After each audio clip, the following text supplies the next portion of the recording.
reinforced some of the concepts that we discussed at the beginning of this semester, which is, first of all, identifying a lesion, measuring that lesion accurately, utilizing other procedures or other testing materials to further define the lesion, categorizing the lesion, and then making a decision of what we're going to be doing with the lesion. So the first thing that we always ask ourselves, of course, is what percentage of blockage am I dealing with? What percentage is the vessel closed? Because if it's under 60%, it should be causing the patient any problem. Around 70% is where we're going to be a little bit more forceful about fixing things. But then again, it comes to this concept of stable versus unstable versus acute coronary syndrome. These stable patients, research has shown that angioplasty, the only thing it does in some patients is decrease the number of times the patient suffers stable angina, and when we fix it, we cause more problems sometimes. So when it comes to stable angina patients, even if they're above 70%, we have to stop ourselves and ask, is angioplasty the only way that we can alleviate this patient's problems, or can we treat it medically and get the same outcome? We have to answer that question. And then, once we decide what the blockage is and decide how serious it is, we have to take that next step, which is, should I fix it? Now, if it's acute coronary syndrome, acute MI, or unstable angina, well, yeah, we're going to fix it. That's a little bit more critical. That's a little bit more risky for the patient. But when it comes to stable angina, there's that question. And the majority of the patients that you see are what type of patient? Stable. The majority of the patients that you see in the lab are patients who've scheduled a procedure with the cardiologist a few weeks out, maybe a few days out, and have come in because they suffer stable angina. And it could also be that they have failed a stress test. Okay, so they were put on a treadmill and we were monitoring them, and all of a sudden on the treadmill we noticed their heart doing some strange things, ST elevations, arrhythmias, and we're like, we need to test you out. So they come in and they get on our table and we say, okay, you got a 60-70% blockage, 70-some percent. What are we going to do now? Of course, the first question are we really measuring it correctly? And as you have seen, it's hard to determine sometimes, even with calipers. But what should we be doing with these stable angina patients? So if you have a stable angina patient at about 60 to 70%, then we might be doing an FFR. We might be looking at that and saying, do we really need to fix this or not? Or would this patient do better on medication, medical therapy? Now, if it's about 80 to 90%, most doctors, even if it's stable angina, most doctors would still angioplasty regardless of what FFR says, because that 80 to 90% blockage looks bad. And it could transition from being stable now and being unstable later. But at that 60-70% blockage area where the patient's having symptoms, having pains, but we have to prove it, we can do an FFR. FFR helps us determine the physiological significance of the blockage. Not just that you have a blockage, it tells us how much flow is that blockage restricting. That's what FFR means, remember, fractional flow reserve. So it's basically saying what percentage of flow is being interrupted by that blockage. And if FFR is below what number, does it suggest that they do better with angioplasty? 0.8, that's right, for FFR, below 0.8. If it's IFR, what is the number? 0.89, or anything less than 0.9 is what they say, but 0.89 is below. And that tells us that the lesion, even though it's only 60 to 70% blocked, it's still restricting enough blood flow that drugs won't be able to resolve the situation easily. So now that we have identified that the blockage is significant, we need to treat it, sometimes we want more information about that blockage. For example, if it's an acute coronary syndrome patient, if a patient's having an acute MI, we might want to know, is there clot there? Because if we open up the vessel and there's clot there, we could actually break that clot off and make it do what? Block farther on. We might create an embolism. that will block further on in the coronary. That would be bad. If it's a ruptured plaque, we might want to look for dissections. We can sometimes see dissections on x-rays, but it's not perfect. That dissection might tear more as we try to advance the balloon down and become a complete occlusion. Is it highly calcified? Well, if it's highly calcified, some of the balloons that I choose, I'm going to have to change my approach. And maybe if it's highly calcified, I might have to go in with a piece of equipment, that'll be our next discussion, called an atherectomy device that shaves off some of that blockage. What's that? Is that same base stenosis rate? Or is that Rate, yeah. Rate, Yeah, that E is kind of blends in with that T, sorry. Where was I at? Well, atherectomy. An atherectomy device is something that destroys or cuts out plaque before we put in a balloon, because a balloon might not have enough force to crack or get rid of that plaque. So in those cases, if I want more information, I might want to do what two procedures or what two tests? IVUS or OCT, that's right. IVUS is going to give me more information about the plaque itself, such as does it have a lipid core? Remember, the more liquidy lipid the core is, the higher risk it is for doing what? The more lipid core, the higher the risk it is to do something. What is that? Rupturing. Yeah, it's more at higher risk of rupture. We call it a vulnerable plaque. The more solid the core, the more stable the plaque is, the less risk it is for rupture. And so IVUS can tell us that a lot better, whereas OCT can just show you this is what the artery looks like. It does show you a little bit about that, but not as clearly as OCT does, or excuse me, as IVUS does. So OCT is really good at just showing you, is there clot there, is there dissection there, has it ruptured? So it depends. You have a doctor who's very visual or a doctor who's very cerebral and wants to know what's going on underneath. So we can, do that type of procedure. And then we sit back one more time, and the book, especially in the stent section, talks about, or in the angioplasty section, steps back and says, okay, what type of lesion do we have here? Is it a type A, type B? And your book even breaks it up to type B1 and B2. I'm not going to have you do that. Type A, type B, or type C. B1 is technically you only have one of the characteristics of a B artery. B2 means you have two or more. I don't care. It's just type B. So it's type A lesion, which is localized, concentric, no great angles, not difficult to get to. It's not an ostium. It's not at a bifurcation. It's a beautiful, simple to the approach. Angioplasty to be performed. Type B means, well, it's closer to the ostium. It might be more eccentric. It might be close to a branch. It might be very angulated or tortuous to get to it. It might be higher calcification level. It's going to be more difficult to do. And then type C lesion it's totally occluded. It is an osteal lesion right at the beginning of the vessel. So how are you going to put a stent in there? Extreme angulations, very large bifurcations are coming off. You have a lot of risk. If you mess up, you can cause further problem. That's a type C lesion. So once we identify that there's a blockage there that is significant, that it is appropriate to fix, that they would do better through another procedure, we have an understanding, if necessary, of what the plaque is involved with, such as if there's clots or if there's a dissection. Then we have to decide, are we going to fix it? Type A, type B, type C. And just remember, just because we can do something does not mean that we should do something. So there's times when you'll see doctors hem and haw, and they'll say, what do I do here? Let's get surgery to consult. And you might bring that patient back. But there's sometimes we just need to get out of our own heads and say, in this situation, this patient may be better with surgery.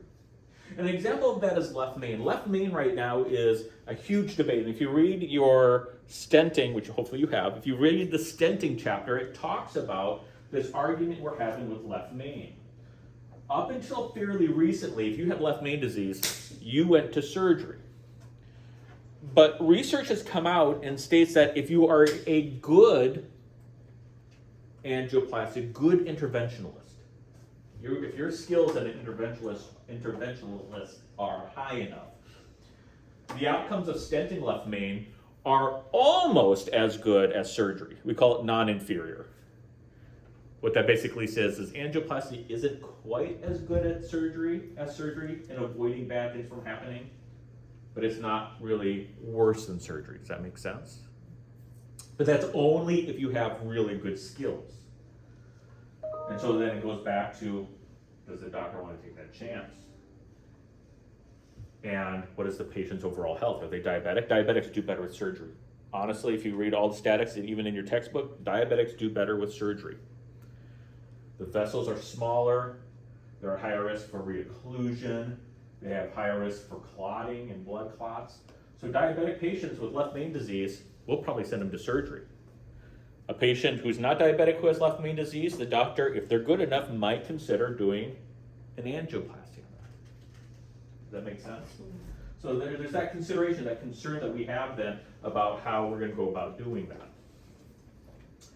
So then we say, okay, we're going to fix this. And at first, the only thing we had was angioplasty. And angioplasty success rates are above 95%, which means when we set out to do an angioplasty, 95% of the time we will be successful in doing the angioplasty. Now, angioplasty, remember, is reserved for balloon only. A term that you might hear, if a doctor just wants to do an angioplasty, you might hear somebody call it a POBA. That means you're not going to do a stent. Has anyone heard of POBA? No one's heard of it? It's because we don't do it very often. POBA stands for plain old balloon angioplasty. That's what it means. POBA stands for plain old balloon angioplasty, which means we're not going to do any stent. You can do that. And the initial outcomes look really, really good. Unfortunately, there's 50% restenosis rate. 50% restenosis rate within about 6 months to a year due to vessel remodeling.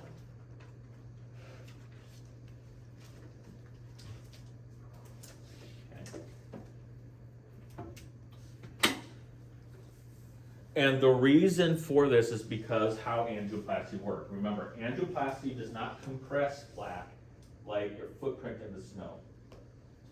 What angioplasty does is it cracks the plaque, forces it to redistribute itself, so it doesn't compress, it just redistributes itself, and forces the vessel to expand. We overexpand the lumen of the vessel. So the outer walls of the artery are wider than they should be. And very, very little of the benefit comes from compression of the plaque.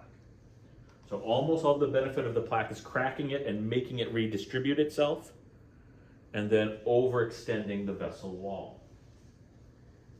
The problem with that is the smooth muscle cells have memory, and the vessel constricts back down to its original size. And since the only thing I did was redistribute the plaque, the majority of the plaque burden is still there. I am back now with the initial problem that I came with the first time, which is it has returned. That happened in about 50% of the cases.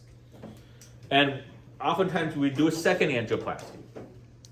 And that usually held a little bit better, and about 50 to 75% of those patients would come back. And then we just say you need surgery. You can't, we've tried angioplasty twice. Some doctors would do it 3 times. But after twice, we're like, you know what, your artery's not going to stay open. Your artery's going to remodel itself. Go to surgery. And we tried different techniques. We tried the thing called the perfusion balloon, where we put the balloon in place, we inflate it, we pull the wire back a little bit, which is something we normally wouldn't do. We pull the wire back a little bit and allow blood to go through the catheter itself. Leave it inflated for 20 minutes.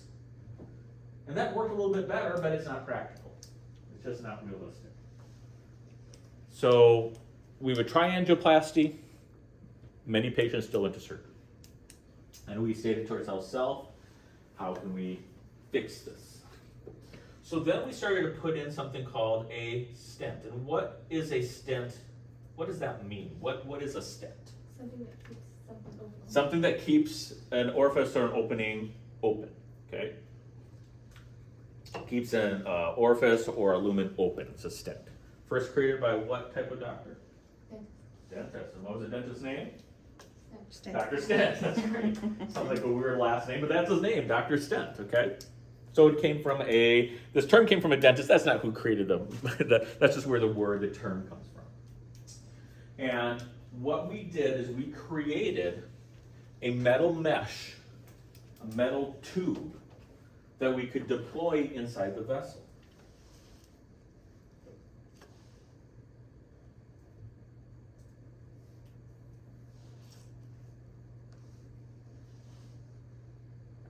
Okay. We created this metal mesh tube that we deployed inside the vessel. And the idea of this is that since angioplasty, the biggest concern we had was vessel remodeling and that smooth muscle cell constricting back down. If we can put a metal mesh tube that is not too stiff that would damage the artery, but stiff enough to resist that compression, we're going to be doing pretty good. Okay. And so we designed these metal mesh tubes, and we had several different designs. We had coil, slotted tube,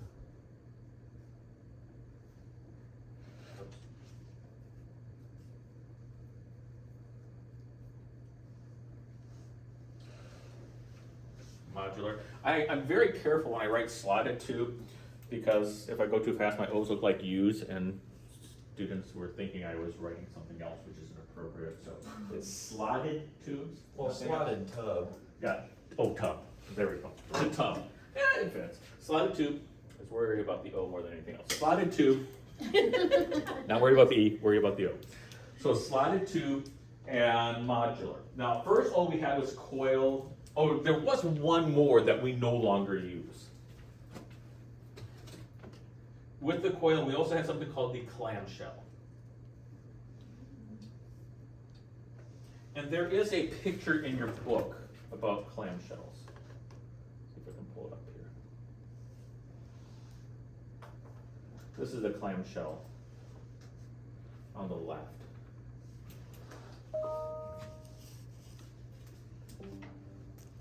So this is a clamshell. It opened up and closed like this, so it was a clamshell. We don't use that anymore because it had too many openings. This is what a slotted tube looks like, very, very stiff. And then we had coil. Now each of these had a benefit and a detraction.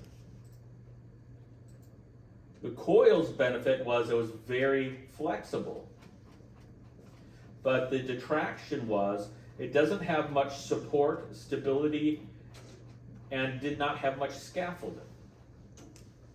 It also was very easy to kind of pull apart or damage if you go in after it was initially deployed.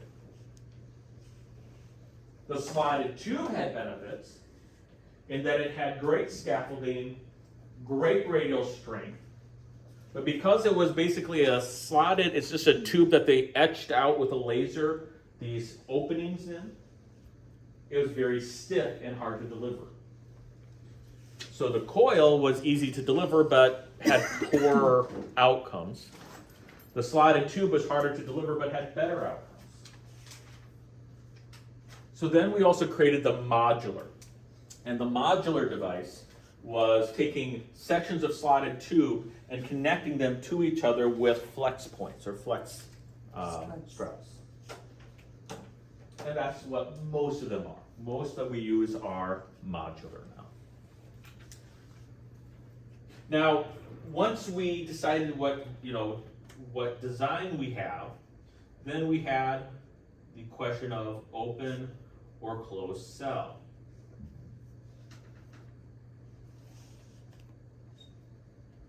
Now the coil and the clamshell all were open shell.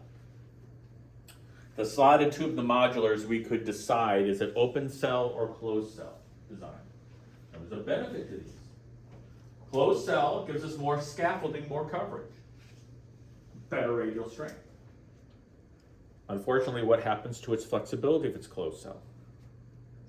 It goes down because it doesn't. The cells can't open up and can't flex as well. Whereas the open cell design has better flexibility, but the scaffolding and the support go down.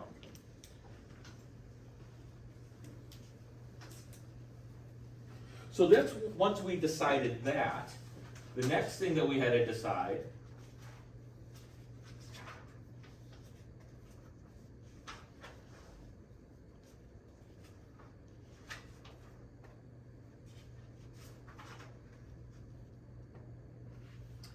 was it going to be balloon or self-expanding stent? Now in the periphery, in larger vessels, we've been using self-expanding stents for a long period of time. And that's because those vessels are larger. The plaques in larger vessels are usually more truncated or more localized. And we don't have to worry about that stent moving very much. Whereas with the coronaries, where we have a lot of tortuosity, we have longer distribution of the plaque, the self-expanding stents, as we pull open that sheath, all of a sudden the self-expanding stent can jump forward a little bit, makes it harder to place. So in the coronaries, almost everything we use is balloon expanding. There are some exceptions, but almost everything we use in the coronaries is a balloon expanding stent. They're easier to control, they're easier to manipulate. The only benefit self-expanding has over balloon expanding is with balloon expanding, once you start to deploy, you're committed. Once you start to inflate that balloon and that stent starts to stretch, you can't take that back. Whereas with the self-expanding, if I start to deploy it and it doesn't look like it's in the right place, as long as I don't fully pull back the sheath, I can recapture the stent and move it. Okay, because as I pull back the sheath, that stent is going to expand. As long as I don't fully expand it, I don't fully pull back the sheath, I can advance the sheath back and close it up. That's the only benefit self-expanding has over balloon expanding, but it's harder to place. So most doctors are basically saying, I'd rather have the control and be very particular before I start to inflate, rather than have the risk of missing the lesion. Do you have to go in with another balloon to make it over its nominal size? For Self-expanding? Yes, yeah. Self-expanding always should have a post-inflation. Okay. Balloon expanding technically should, but you can use the same balloon you used, but this self-expanding has to be post-inflated. Okay. Are like the 4 types of stents, do like 2 of them fall in the balloon, 2 of them fall in the They all can be. Okay, they can all be either or. No, coils can't be self-expanding, clamshells can't be self-expanding. Okay, good. But then all of these can be balloon. Okay. Once we decide on that, the next thing that we have to decide is what metal we're going to use.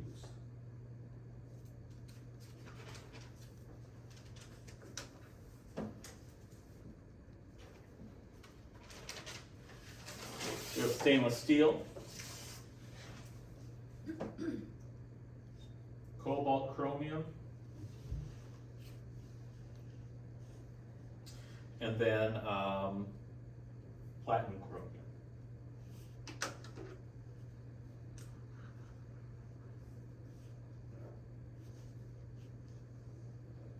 These are balloon expanding stents.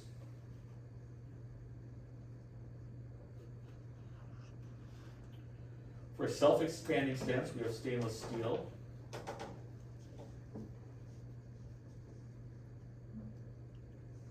We have nickel titanium.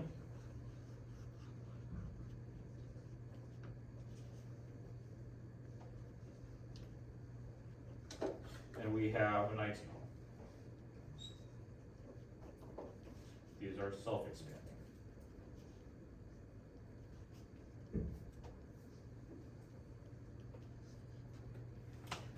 As we stated, we try to use gold at one point, or gold coating, and it turns out that gold coating increases atherosclerotic formation or increases stent failure.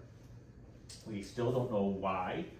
Gold is supposed to be bioneutral, which means it's non-reactive to our biology, but evidently not in the bloodstream. And so we're still trying to figure out what was the cause of that. So we just say, rather than worry about it, we're just not going to use gold covered anything anymore. It's supposed to be better, but it turned out to be worse. Okay. Chromium. Stainless steel, nickel, titanium is actually called tantalum, but it's just nickel titanium. So the balloon expanding doesn't have the titanium. It can. It can. These are the most common ones. Okay. These are the most common ones.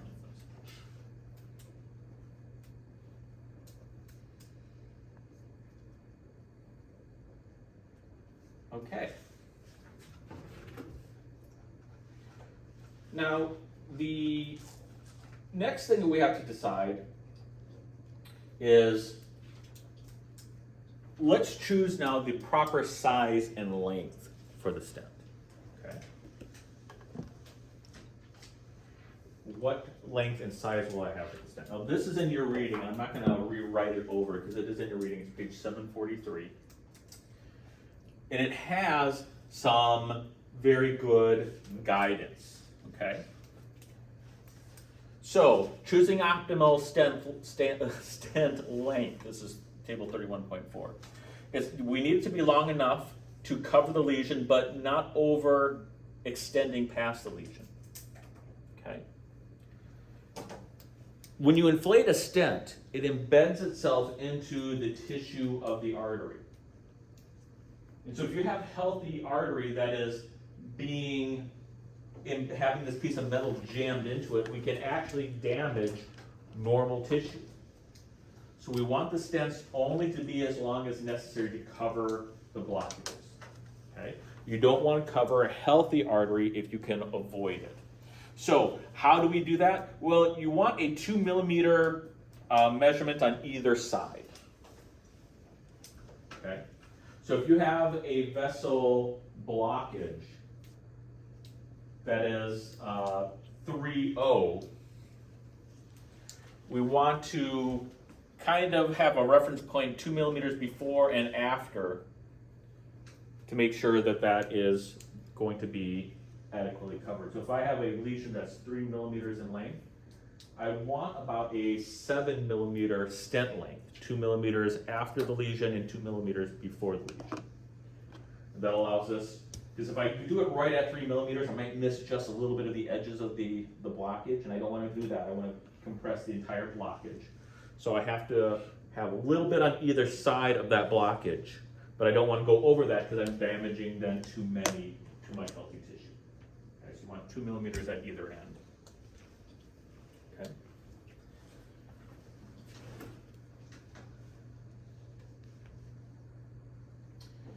The other thing that we can do when we implant a stent is if you push it into healthy tissue, that healthy tissue can dissect. Now that, with the dissection, does anyone know how we treat a dissection? With the balloon? With a balloon or another stent. Okay?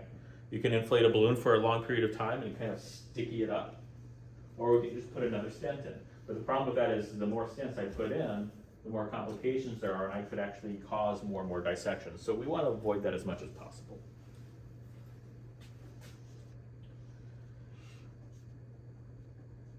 Long lesions. For long lesions, we want to use one stent. We now have 15, 20, 30 millimeter stents that we can use. When I first started, the longest stent was 12. And so if you had a 20 millimeter lesion, you'd put in 2 of these stents. Well, the more stents you put in, the more problems that you have. Also, when you put stents in, you can't just have them touch. Because if you have them touch, there's going to be a space in between those 2 stents, and guess what's going to happen in that space? It's going to start to form atherosclerosis. So when you have 2 stents, they have to be overlapped by 2 millimeters. Does that make sense? You have to actually make sure that one stent is inside the other stent, at least 2 millimeters to have full deployment. So the diameter.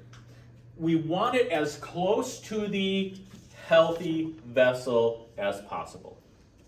And we try to do it to the distal, but sometimes the distal isn't a good reference. Sometimes we don't have a good distal reference point to measure by, so you can use the proximal. But we like using the distal healthy artery, as long as it's not too terribly long, the blockage isn't too terribly long, to measure it. And we want the ratio to be 1.0 to 1.1 to 1. Which means if it's a 2O vessel, I want a 2O stent. Does that make sense? Say it one more time. If I have a 2O vessel, I want a 2O stent for diameter. The maximum I would want to go to, if I could do it, the maximum I would want to go is maybe 2.5. It's almost 1.1 to 1. Okay. If I have a 3.2 diameter artery, I'd want a 3.5 stent because 3.0 isn't going to be large enough, and 3.5 is about 1.1 to 1. Okay. So you want to be as close to 1 to 1.1 to 1 millimeter as possible. Okay. We should try. Most stents are on non-compliant balloons now. But if your balloon ruptures or if your stent doesn't fully deploy, you can go in with another non-compliant balloon to fully push it up and push it open.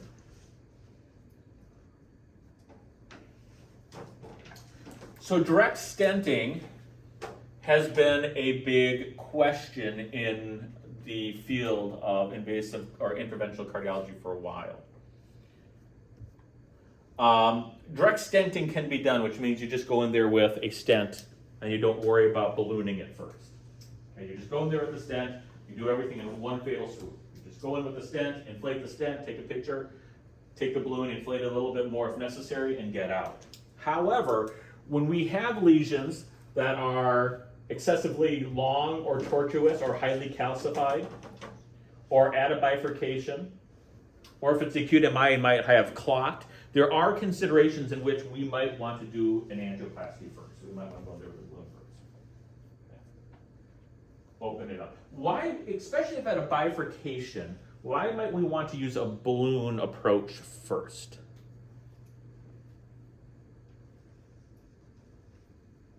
If the blockage is at a bifurcation. So like it doesn't block the other vessel? Is it like the snowplow? Yeah, so we don't block the other vessel, and we don't. We can control the snowplow effect. So if I have a blockage here, and here, and here, okay. If I have blockages at those places, if I just go in and direct stent, well, I have to choose which one of these I'm going to open up, and when that stent opens up, what's going to happen with all this plaque?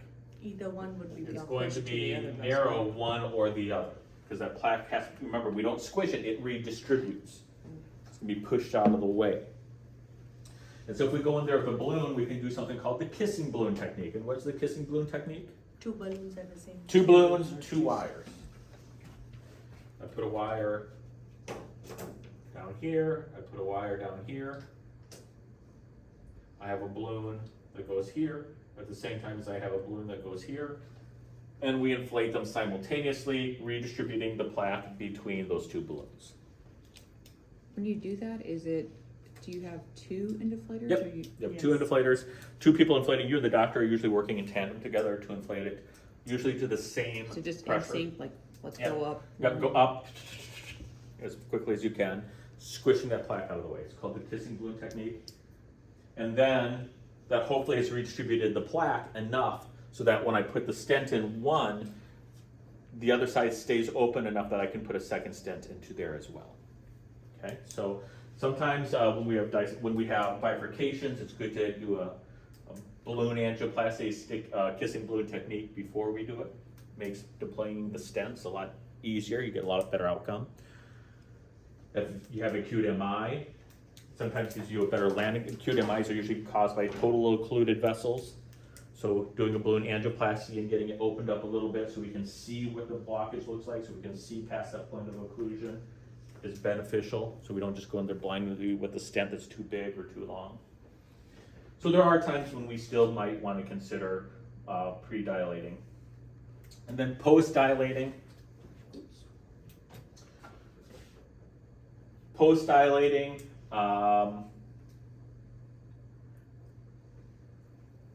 post-dilations, you can do it.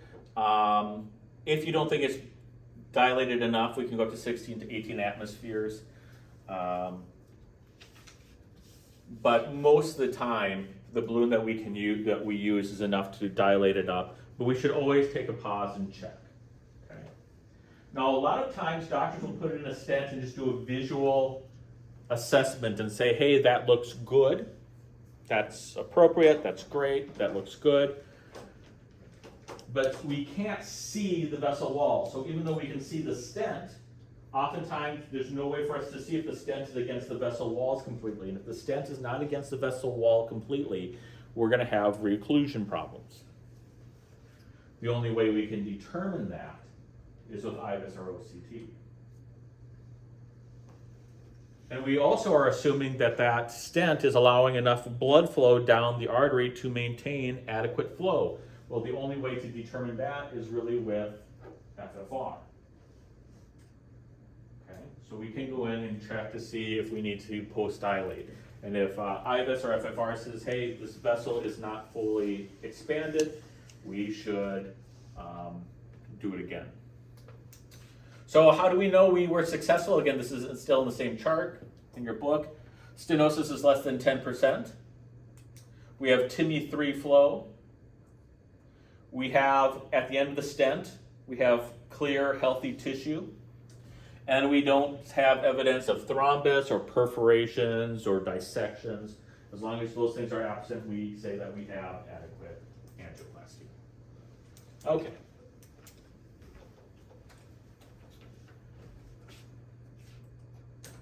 So, stent is in. Awesome. This is great. And I missed where my mark was. Where is it? Where is that mark? Oh, it's down. That's why. Okay. It's great. However, guess what? We put these stents in. The idea of the stent was to fix angioplasty. How is that going to fix angioplasty with a stent? How does a stent fix what angioplasty failed to do? It keeps it open. Keeps it open. How and why? The metal, yeah, stays, keeps the shape as it is. But why? That's vessel remodeling. Yes, it prevents vessel remodeling, which is smooth muscle doing what? Going back to Going the, back to its original spot. Very good. That's what stenting is supposed to prevent. Well, every time we do something, guess what? Something else happens. Something else happens. The first thing that happened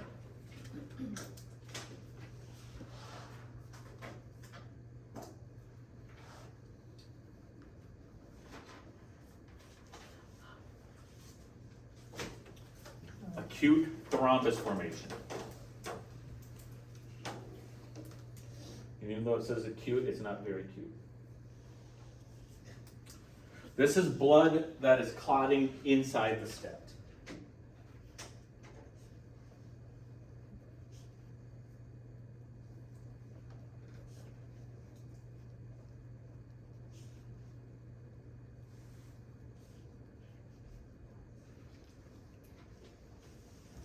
Okay. Blood clotting and including the stent. Now, in today's day and age, this is relatively rare. This happens in about 1% of patients. Okay? Is that a 0.7%? It's 1%. 1% of patients. When we first did stenting, it was a lot higher than this. And the reason why this was occurring is we have this foreign body that's still taking up space in the vessel, and we're damaging intimal tissue. When the stent is implanted, we're pushing the stent into the intimal tissue and damaging it. And so we have a foreign body, even though it's non-bioactive, it's still a foreign body, and we've damaged intimal tissue, and that's going to trigger the clotting cascade. And the only thing we had at this time is heparin and aspirin, and we tried to use dibutramine for a while, but it didn't really work. There's a reason why we tried it, but we bailed on that. And so we were at a loss. What do we do about stents? And originally stents were only used in the most critical patients. Stents were called a bailout device, which means this patient came in and their arteries are a train wreck. A balloon angioplasty was not successful. They're having an acute MI, so you're going to put a stent in, hopefully to keep the vessel open. It was a bailout device, which is also the patient that you're most likely to have a clot form in. So it was a bad combination. And all we had was aspirin and heparin. So we had a high failure rate, but that 1% is decreased to 1% now because of 2B3A inhibitors.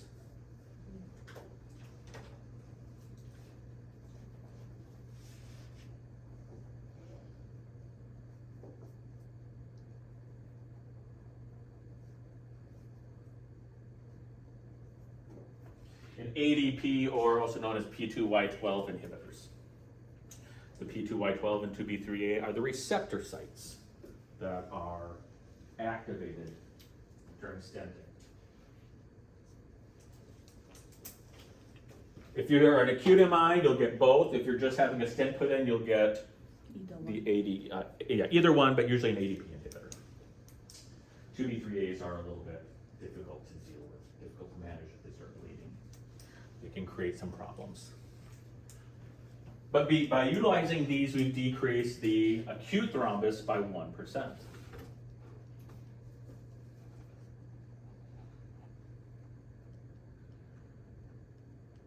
But then we have to ask ourselves, wait a minute, why are these people thrombosing?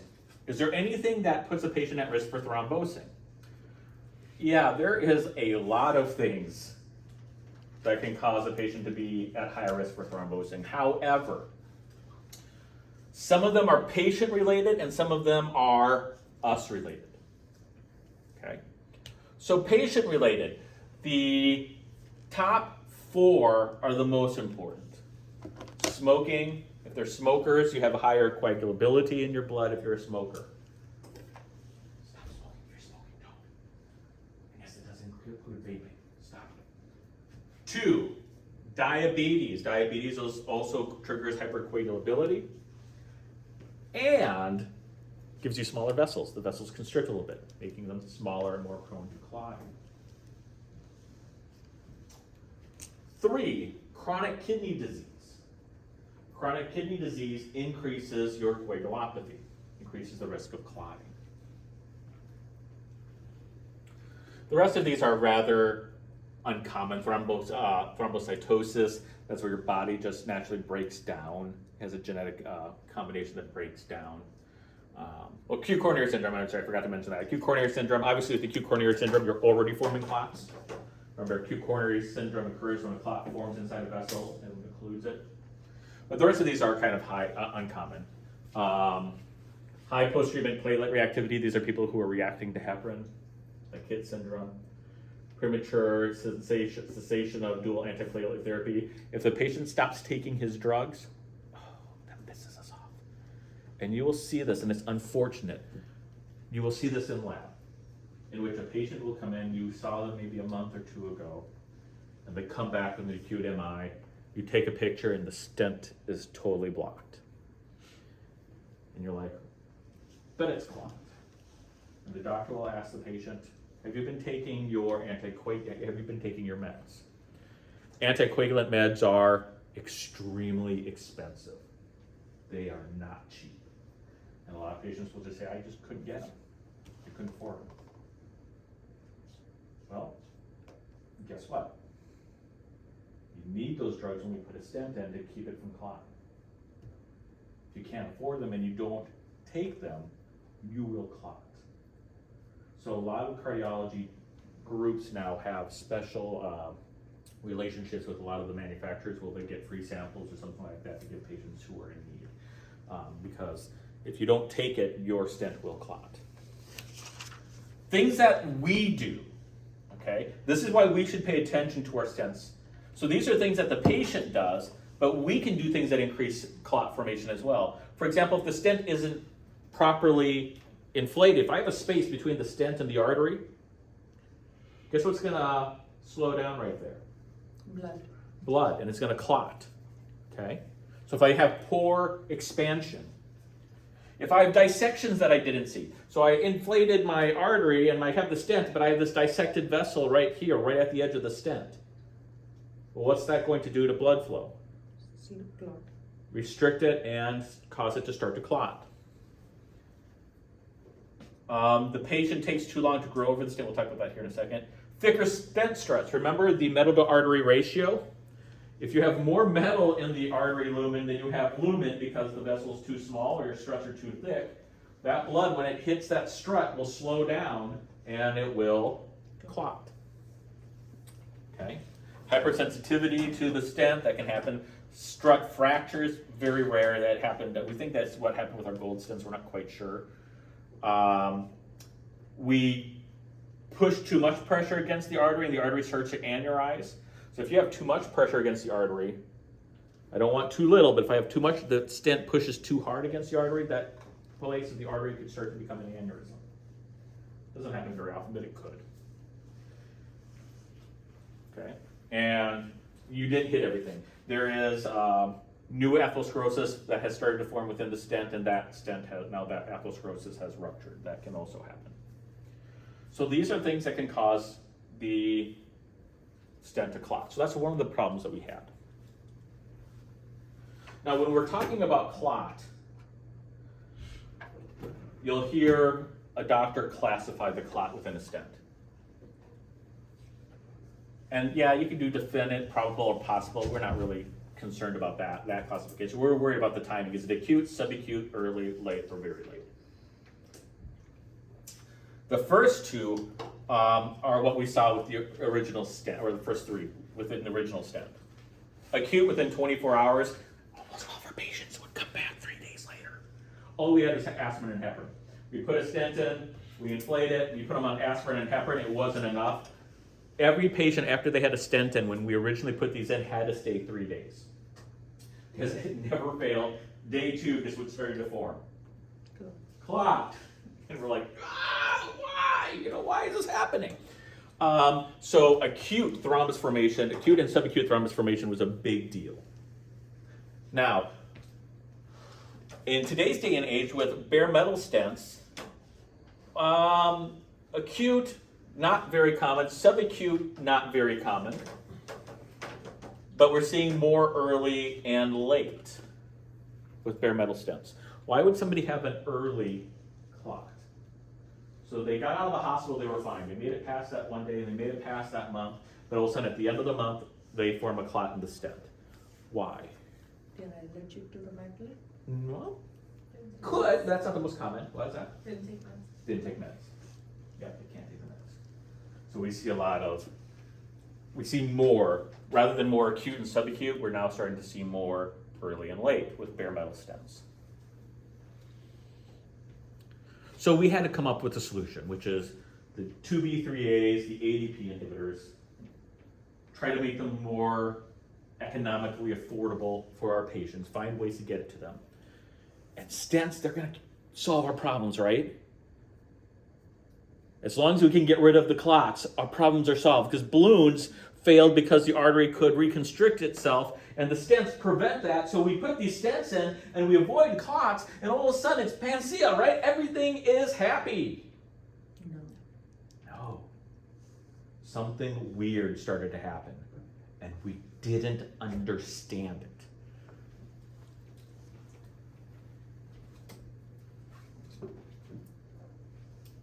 What was the occlusion rate of balloons? Restenosis rate? 50%. 40 to 50%, that's right. Stents.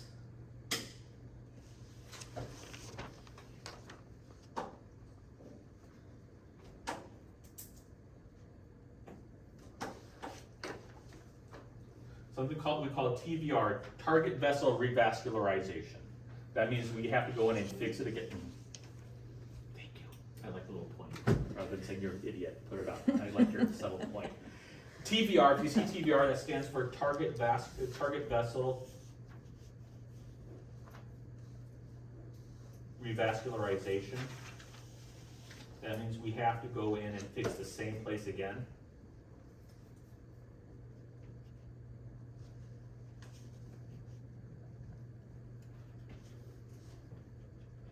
Was 20 to 40%.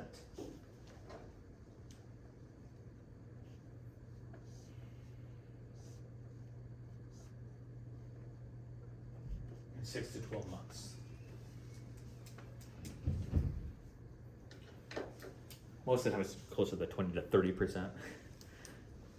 If you look at most studies, they would say 20 to 30%, but there were a couple of studies that pushed it out to 40, so I give you the full thing. After 6 to 12 months. Now, this is an improvement of stenting, of angioplasty. We've decreased the restenosis rates by about 20%. Okay? Used to be about 50% people would come back, now about 20 to 30% of people would come back. Few said 40, but most of them said 20 to 30. So we've improved patients not coming back by 20%. That's a huge improvement. But this raises a question. Why were these patients coming back? We should not have vessel remodeling anymore. So we're going to take a break, and when we come back after 5 minutes, we'll talk about why these patients are coming back and that we have to solve a new problem. Okay?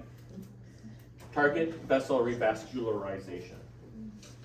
My pen is leaking here a little bit, so it's making my letters worse than usual even. Okay. Target lesion revascularization means we're fixing the same places we did before. Okay, take about a 5-minute break. Does anybody have, okay? What? I do. There you go. Wait, oh, they decided to do it 1 o'clock? What's going on with that? Like, I tried to pull it up, and I forgot, like, what, like, where do you find the rhythm strips? They're in your book. Okay. Yep. What page? They're the numbers tell you which, they're the numbers in the back of the book, they all have numbers to them. Okay, cool. See what 1 o'clock, man. You see have time. Yeah, I know. I just couldn't find it, man. It's been a shit week, and it keeps getting worse and worse. Yeah, camera with you? Yeah, I got my phone, so I'll figure it out.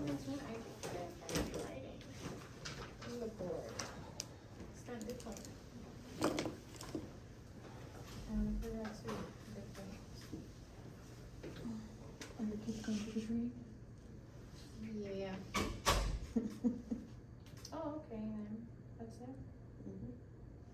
And then this one's it. Probably gonna fail this program. That's what I think. That's what he wrote today, okay. Oh. This was bad Don't worry about at it. that time too, and then he wrote it today. And that's this one? Mm-hmm. Okay. And then, yeah, that's it. What did he say here about?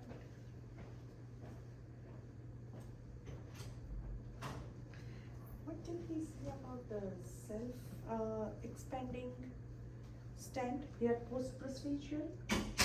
Houston, They're posed, like you expand them before or after? Because he explained that when you advance it, you have the option to not completely like, how do you say? Pull back and expand the balloon. He said you have the option to not fully, That. To the side.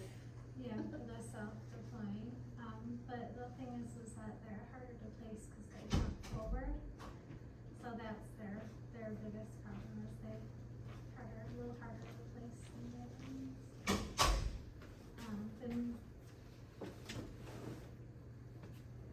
And then, also, I think we were talking about how they needed to be, expanded afterwards, they need a post-expansion.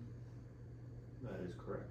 I was thinking, like, in my brain, like, what that looks like if I were inside the vessel and you expanded a stent, that doesn't currently fit in the vessel wall. Wouldn't it float away if you didn't have a, Wouldn't it what? kind of just, Well, that's if you really undersize it, yes. okay. But that's why the doctors had to be very careful in sizing with self-deploying And stents. that And so- time frame of pulling everything out and putting like a balloon back in and getting Yeah, if it's not size correct, because it will automatically coil out, expand to its maximum size. So if you missize it significantly, it can float. Which is why the benefit is you can go in, whereas with the balloon expanded stent, if you missize, you can crank it up a little bit more and try to force it to get bigger. Although that can fail as well if you really undersize. And remember, it's better to undersize than oversize, because if you oversize, I showed you that video of what happens, you can perforate. And then like when you have the extra long length stent, like we have some stents which are like 48 to 50-ish. Yep. So when they deploy those, doesn't that also have the snow flow effect sort of thing when it breaks through the plug? It can cause it to, into the vessels, Yeah. into the side branches, which is something that they have to take into consideration. And they usually use that that's what I have seen, they have been using that mostly for the cabbage, Yeah, for stent- stenting the cabbage. for like the- vein grafts, yes. Yes. For vein grafts, that is appropriate because there is no side branches. Yeah, So, but for general arteries, we don't want to do that because one, you can block off and make it difficult to get side branches, and two, surgeons hate it because if they need to come back for a surgery, you can't bypass where there's a stent. So if the whole artery is stented, the surgeon has nothing that they can bypass to because they open up the artery, stents there, and so they can't bypass because that stent will block their bypass graft. right. Do you have a question, sir? I'll ask you after class. Okay. And then like we had also a patient who had I saw that patient twice. The first time that we saw him, he was asked to go for a surgery, but he refused the surgery, and he had the left main, the circ, and the diagonals, 3 vessels blocked, it was a major diagonal, so his LAD was not that long, but his diagonal was that long, and he said that he doesn't want to go for a surgery. He was 75 plus, he said, I had enough. If you want to try stenting me. It's his decision, yeah. Yeah, so they did that, and that's when they used the kissing balloon technique and everything for circ and the OM, and they used the angiostert balloon Yep. for the ostium. Angioscope, yep. For And the- we'll talk about that next week. Once we get these in place, what are some alternate things we can do if it becomes difficult? Angioscope, it's the same as a cutting balloon, but designed differently, yes. So, I don't know if I probably might have mistaken the terms, but I could have sworn, at clinicals, they're talking about the crushing. Crushing technique. Yeah. Yep, we'll talk about that here in a second. Oh, We'll talk about a crushing technique.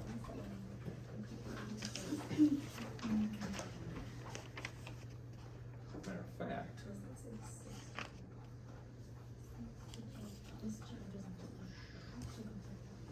They have changed the chairs. That's why I got my chair back.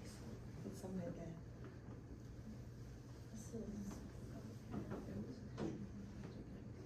Is it too low? No, it's hard. You know, this is a chair for you to get out and try this out. this was not my chance. If it's hard. If it's hard. Check that one. I'll do it before I come in.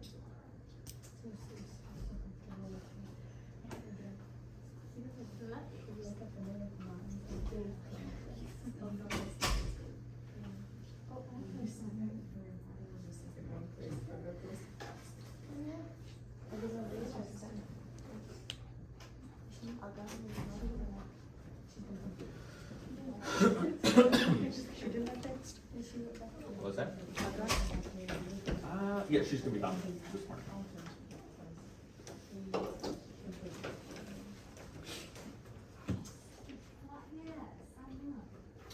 Okay, so these have a 20 to 40% chance of occluding within 6 to 12 months. So we have to answer that question about what's going on here. But before we do, and that was a perfect timing, Stacy, because there's another problem before we go on to why they're occluding, which is what are we doing if we have a side branch and a stent? Because it seems like a stent would block out the side branch. And the answer is we have several different options to us. Okay, so these are the different options that doctors can take in order to attempt to restore blood flow to a side branch. Because the kissing balloon technique works with balloons, but it doesn't work with stents. With stents, you have to deploy one stent first, make sure it is stable, and then try to open up the side branch. And we always stent the largest vessel first. So if we have a diagonal and an LAD, we have to decide which one is bigger, the diagonal at this point or the LAD. That one gets stented first, and then we try to go in and we try to repair it by opening up the stent or restoring blood flow to the side branch. Because here, as you can see with the side branch, if I had plaque here and here, as I inflated the stent, the plaque would push and redistribute into the side branch and it would occlude it. Kissing balloon technique, starting off with the kissing balloon technique, that would help a little bit. But, because I would compress it and before you put the stents in, and that's always a good idea. If you have a bifurcation, you should always do a kissing balloon technique and then put stents in. It'll help this process go smoother, but you can try direct stenting as well. Just because you do the kissing balloon technique doesn't mean that this process will go smoother. It just opens things up a little bit more and makes it hopefully easier for the stents to pass. But a couple of different ones. We have something called the T-stenting, which is we put a stent here and then we sneak through the side stent with a wire, and then we put the stent on the side into the side and we inflate it with just the little corner touching. So no stent goes inside the other, no stent is deployed inside the other stent. We, in this case, they deploy the side stent first and then they deploy the primary stent. The numbers are the order that they do it.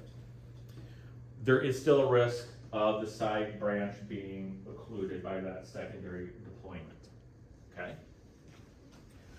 Here, it's a little bit different. Here, you get the two stents to touch. You will pinch off this area right here. The stents will overlap right here and kind of smash into each other. But you put two stents next to each other. You implant this one first, and then this balloon is implanted, and as it inflates, it'll crush or kind of pinch this side. Okay, they're not inside each other. This one is just touching the sides of the stent. But you put this one in first, you pull out the wire, put the wire down here, you put this one in second. Okay? So the main vessel is put second. Yes, and with the T-stenting, the main vessel is second. We usually try to do the primary vessel first, but in this situation, if you want to do the traditional T-stent, the side branch is done, then you pull the wire back and then go down the main vessel. There is no opening up of the struts, so there are going to be some struts that are going to be occluding the side branch. That's just how it is. Okay? So there's going to be a bar, as blood is trying to get down that side branch, there might be a bar or two here, slowing down the blood flow to that side branch. What do the 1 and 2 stand for? Is like First stent placement, second stent placement. Okay? Now, this is called a buddy technique. 3 is also called the modified T-stenting technique. And what you do is you inflate the balloon into the side branch, but you notice that the stent goes significantly into the main vessel wall. As this is being deployed, however, you have this stent in place, okay? So you put 2 wires down, you put 2 stents down. This stent is in place, you inflate this stent, and that's just to make sure that this one is in the right spot. After this stent is deployed and you remove the wire and the balloon, then you deploy the second stent. And again, there's going to be a crushing on this side of that stent. And again, there's still going to be overlap of the struts, but it's a little bit more secure than these two. Because with this one, if I place this one wrong, I might have difficulty placing this stent. So in this method of the T-stenting, I put both stents in at the same time. I inflate the side branch first, but this stent is in place just to make sure I keep that open and I can deploy it. I won't get caught on that stent trying to go in and out. Okay? Sometimes called a buddy wire technique. 4 is the crushing technique. So with 4, what happens is I have both stents in at the same time, both wired, this one has a balloon and a wire, this one has a balloon and a wire. And I inflate this stent to its maximum size. But this stent goes into the primary artery a significant ways. Okay, so half the stent is in the side branch, half the stent is in the main vessel. Then the stent that is already in the main vessel will inflate and it will crush this section of the stent against the vessel wall, leaving this side of the stent open. Okay, it's called the crushing technique. Yes? I don't know if you're gonna go into That's that, but, so the part that's crushed, isn't that like more, that's gonna be more risk for clotting, right? Like narrowing. Yeah, I mean, you're crushing it pretty completely against the vessel wall, but there is a slight risk of that. But it does keep this section open a lot more surety than this is, okay? Because you just have these struts that are opened up. Technique B is what we see most people doing. Okay, this is number 5. This is called the classic T-stenting with main branch protection. Okay, what does that mean? So with T-stenting, we did the side branches first. Do you notice that? With T-stenting, we did the side branches first. With classic T-stenting, what we do is we do the main branch first, and then we sneak a balloon in, and we stretch a couple of those struts. So we have these struts that are kind of in the way of this vessel right here. And so we go in with a balloon, and we stretch those struts open. And that allows us to sneak a second stent in through the struts that we stretched open, and we complete the side branch. That's what most people do, is they'll sneak a wire down between two struts, take a balloon, inflate the balloon, stretch those struts out, remove the balloon, and then put a stent into the side. And some people don't even put a stent into the side, they just expand the struts and say, hey, that's good enough. Okay. There's skirt techniques and what we call trouser techniques, where you do the same thing as we did over here. It doesn't matter which one you go in first or which one goes in second. The idea is you create an opening and you slide another stent into it, kind of creating pant legs and trousers. 10 is an interesting technique. I don't remember what they call 10. Oh, the kissing stent technique, yeah. 10, we don't see many people use because it does increase a pathway here for, it's not fully deployed so we can clot and things like here. And so with a kissing balloon technique, you put both stents in at the same time, you inflate them both at the same time, but you have the risk of damaging and crushing. If one person inflates too faster than the other, crushing or damaging some of the struts and they don't fully open. Okay. So the most that people use, the ones that most people use, are either the T-stenting technique where you do side branch and then main branch first, in either of these formats. The side branch technique or the classic T-stenting with a balloon, which allows us to open them up. These are the two that are most often used. Crushing stent technique can be used, that's okay. You don't see many people doing the kissing stent technique. So the T-stent techniques, any of these are used, including the crushing, although crushing has some difficulties.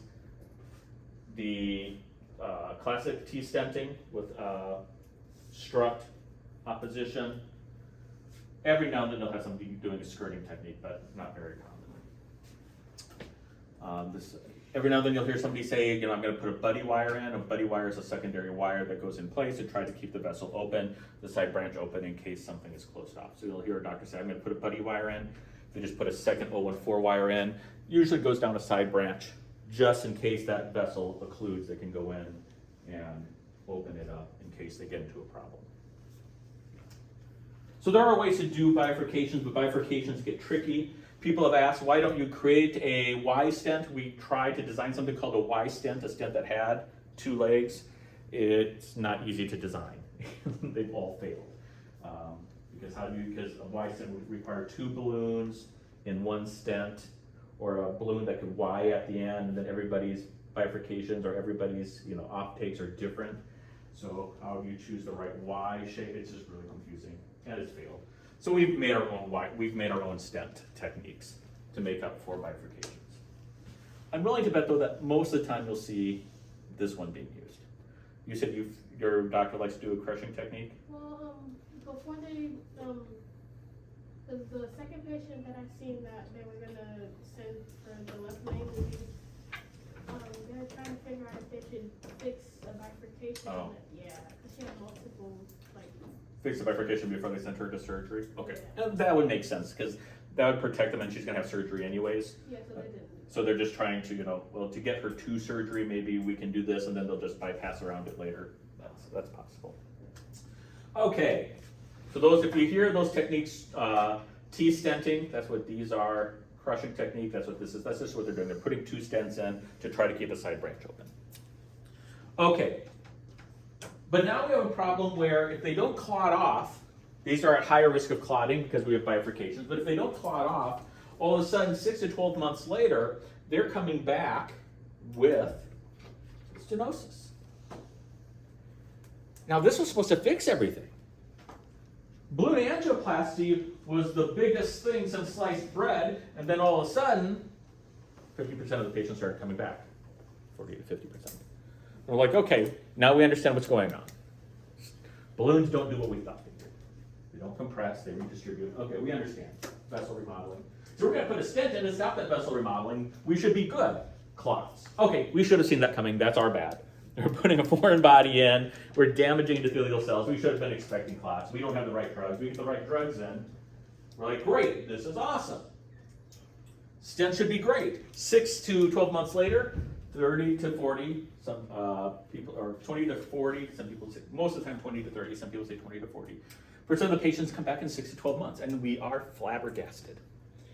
Because this doesn't seem possible.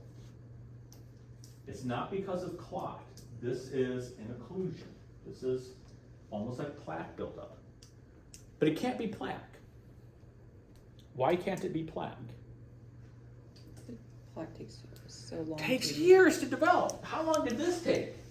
6 months. 6 to 12 months, less than a year. And the vessel has a severe blockage in it, 70% plus. And so we were scratching our heads like, what is going on? This shouldn't be possible.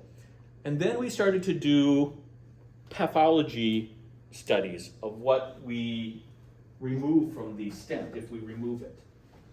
And we found out that there's something that arteries do that we didn't know they could do.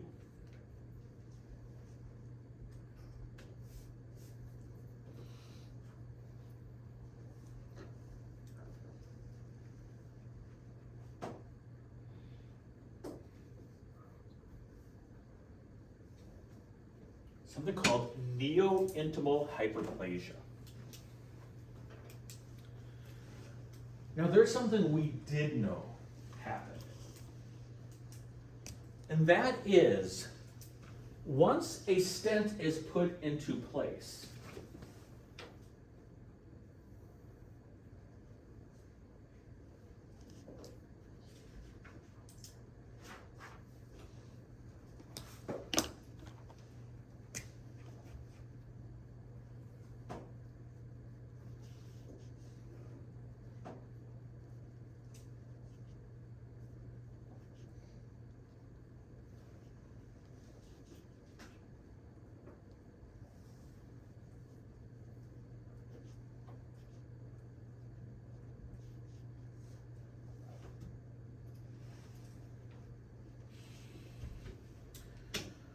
after you put a stent inside an artery, over the next 6 months, the intimal layer will start to cover and grow over those struts.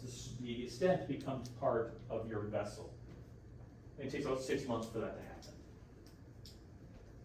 Okay, What was hyperplasia again? we'll talk about that in a second. We haven't defined that yet. It's on the book, I just can't Yep, remember. we'll get to that in a second. But the vessel starts to grow, so we call that neo-intimal. Neo means new, intimal means intima. And this neo-intimal grows over the struts, making the stent part of your vessel. Solidifying it into part of the vessel. Which is good. We want that to happen because as soon as that process is done, which takes about 6 months, we assume Some people it's faster, some people it's slower. It's about 6 months, so 6, 8 months. As soon as that is done, the patient can be taken off their anticoagulant medication. They'll still be put on aspirin, but ADP can be stopped. Okay, with bare metal stents. What we didn't know is that in some patients, that intima grows excessively. Hyperplasia means fast development, fast cellular development. And so in some people, when that intima starts to grow over the stent, the intima tissue grows super rapidly and it doesn't stop. So instead of my artery,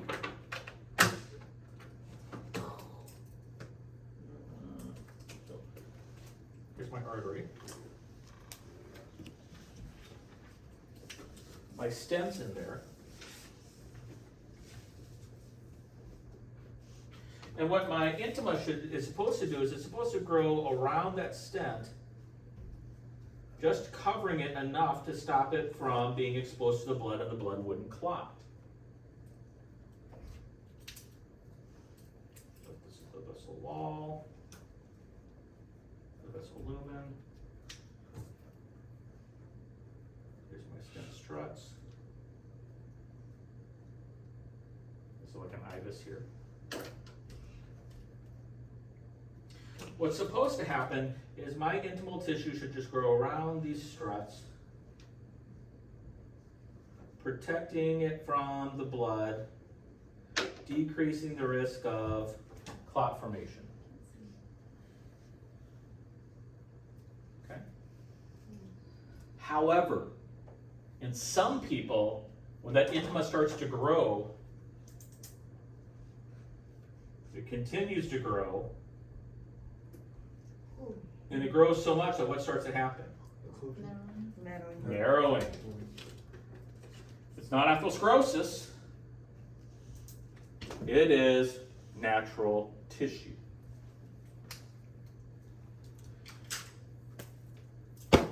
Great. This idea of the stent, supposed to make everything go away. Guess what we just created? We created a problem we didn't even know existed. It didn't exist, as far as we knew, until we put stents into the body. We didn't know that this was possible. This is 70% of patients. So 20 to 40%. Yeah, 20 to 40% of the patients, this is what's happening in. So in 6 to 12 months, 20 to 40% of our patients were coming back. Technically 20 to 30, there are some places at 40. But it wasn't because of vessel remodeling, it's because the stent had an occlusion built up in it, but it wasn't atherosclerosis, it was this neo-intimal tissue. And now we're stuck going, well, that's neat. What are we going to do? How are we going to fix this? Well, to fix this, we had some ideas.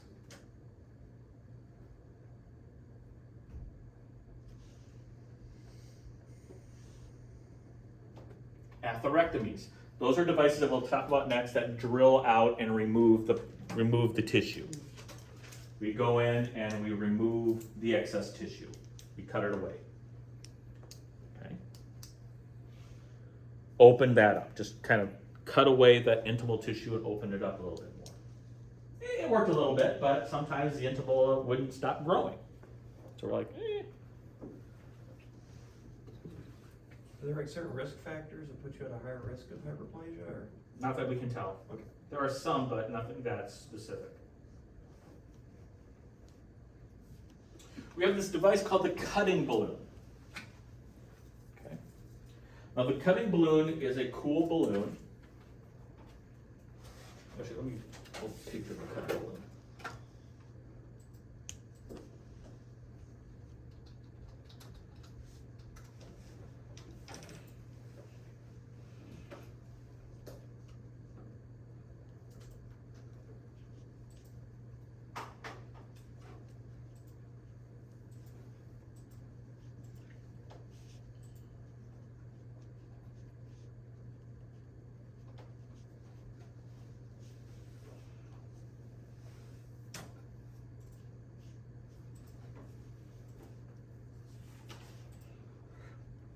So I will say a cutting balloon and also a sculpting balloon. They're a little bit different. That's what fixes this problem. We tried. It can be used to fix this problem. So what is a cutting balloon? Oops. So what is a cutting balloon? Well, a cutting balloon is a balloon that has blades on the end of it. When the balloon is deflated, the blades are covered up, and when the balloon is inflated, so this is my blade. When the balloon is deflated, the blades are covered up, but when the balloon is inflated, the razors are designed, and they push into the tissue. You might say, why would you want to do that? Well, if you cut crevices into the tissue and you inflate the balloon, the plaque will fold into those cuts, and so you'll get a better opening. Okay, you'll cut into the intimal tissue, and as you inflate the balloon, it squishes the plaque, and the plaque will fold into those cuts that you made. You have to do it very slowly. You go up slowly, and you slowly cut into. Now the goal is not to oversize, because you could cut the vessel from the inside, or dissect the vessel. But the idea is just to cut the intima to create these little narrow passageways, so that when you inflate the balloon, the plaque will fold into those passages or into those cuts. The sculpting balloon is similar. Whoops. Want this.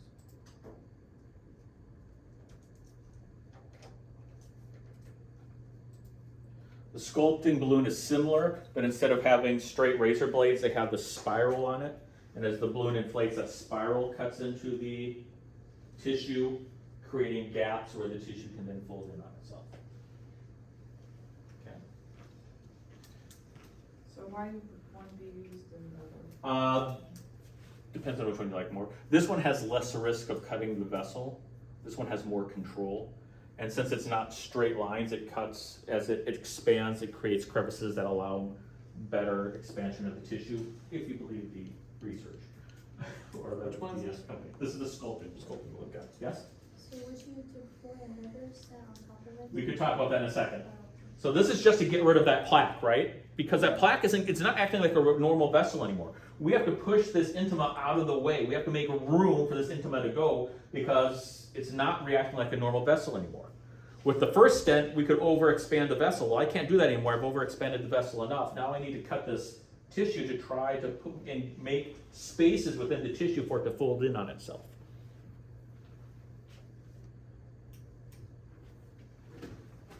So we can either cut out the tissue with atherectomy, cut the tissue and push it out of the way with a cutting balloon. And then, regardless of which one that we would use, we would oftentimes create a stent sandwich. Does anyone know what we mean by a stent sandwich? Two stent. Add another stent in. So once you cut it out of the way, or once you atherectomized it, for any plaque you couldn't get rid of, or not plaque, for any intima that you couldn't get rid of, you put another stent in and kind of force it open, force it out of the way. So you would try to cut this away with atherectomy, or cut spaces in it so that when you inflated the balloon, it folds into those spaces better. And then, regardless of which, you would probably put another stent in there, creating a stent sandwich. Isn't that also narrow the Mhm. vessel? That metal to artery ratio goes up. Needless to say, did we have many good answers? No. Some doctors just did with the atherectomy and said, I'm not going to risk putting another stent in there. Some people did the cutting balloon and did put another stent in there and said, I'm just going to make it look good and walk away.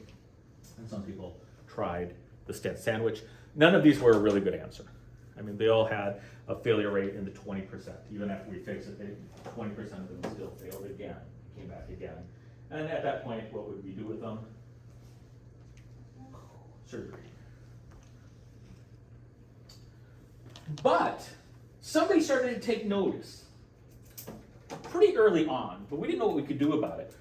What is this intima cell acting like? Think about it. What is this intima cell doing that's abnormal? Growing?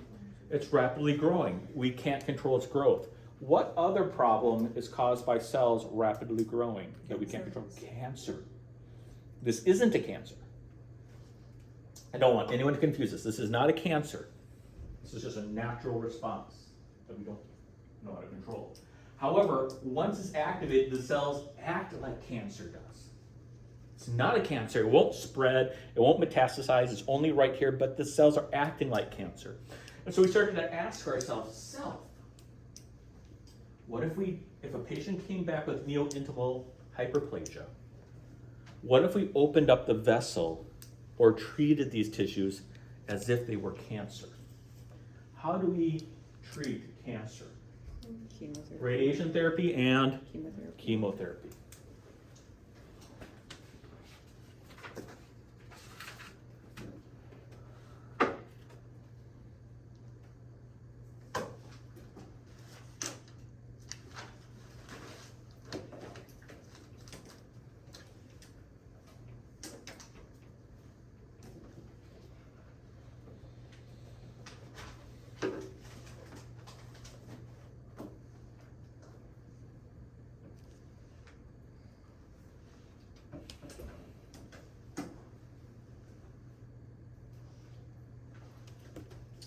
BMS stands for bare metal stent. I'm just not going to rewrite it over and over again. So the first thing we did is, as a patient came back with a reocclusion of a bare metal stent, the first thing we would try is something called brachytherapy, and this is a radiation treatment. And what we would do here is we would advance a special catheter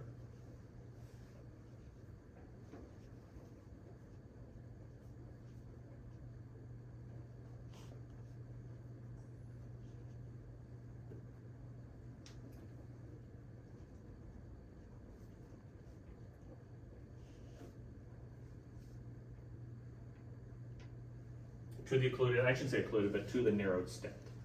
Now, I would do this only after I already angioplastied it or did something else to it.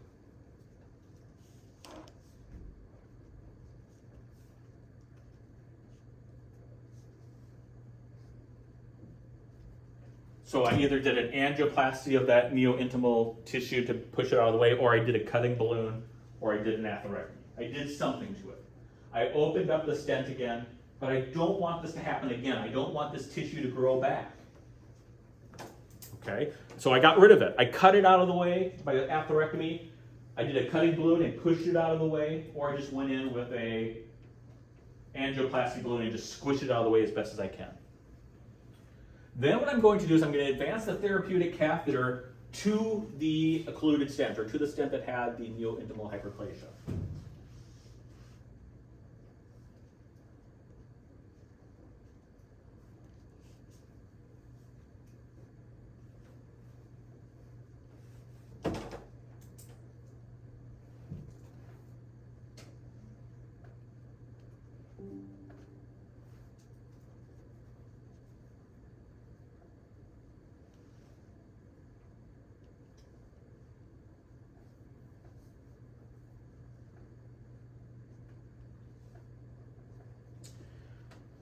And then what would happen is this catheter hooked up to this device that contained radioactive seeds.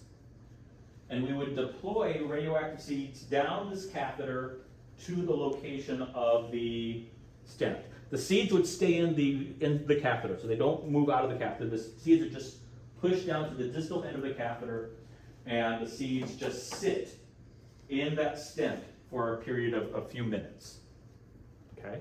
While that seed, while those radioactive seeds, and they're just basically little balls of radioactive material, sit inside that catheter, what is it doing to that tissue? Killing it. It's killing it. It's destroying it. What will dead tissue not do? It won't grow. So we're killing that tissue as if it was cancer. We're treating it as if it was cancer. When the time is up, we remove the seeds and the catheter, and the patient is done.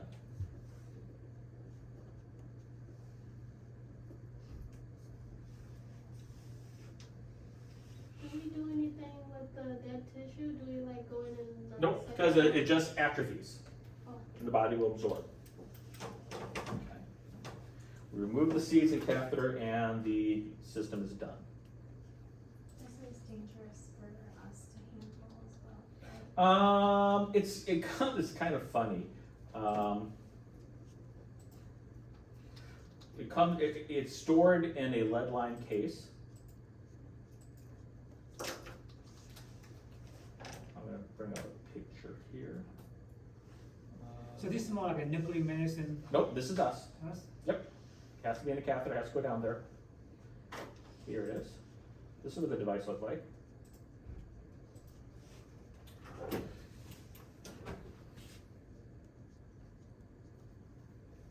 So the catheter is closed end, so the seeds build up right here. The seeds are in here. There's a little gate that is unlocked. They inject saline down here, which pushes the seeds to the end. It's timed, and then they open the gate again and they push saline again, and that second push of saline comes in and then sucks the seeds back, and the gate closes. Okay, this is in a lead-lined box, and most of the time we use something called beta seeds. Now, we've talked about this in radiation physics a little bit. What's the benefit of beta radiation? Nope, that's hormesis. Beta radiation is it can be very damaging. Alpha radiation is the most damaging. Beta radiation can be very damaging, but it can be stopped by plastic. Okay, like just thick plastic. Beta radiation can't go through plastics. What's that?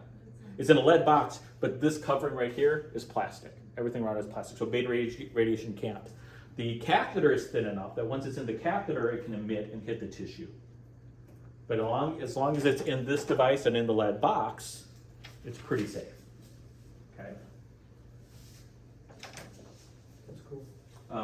Something else I was going to say about that. Now, we tried using gamma radiation, and nobody did gamma radiation, because when you use gamma radiation, everybody had to leave the room.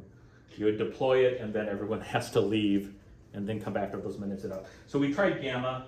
It was a little overkill. Beta radiation did very well. The other thing about this, though, is we didn't handle this. We actually had to bring in an oncologist and a radiation physicist to come in to do this.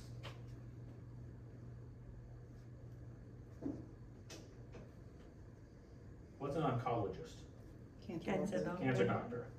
What's a radiation physicist? Yeah, it's a radiation officer. They're the ones who study and keep track and do all the calculations for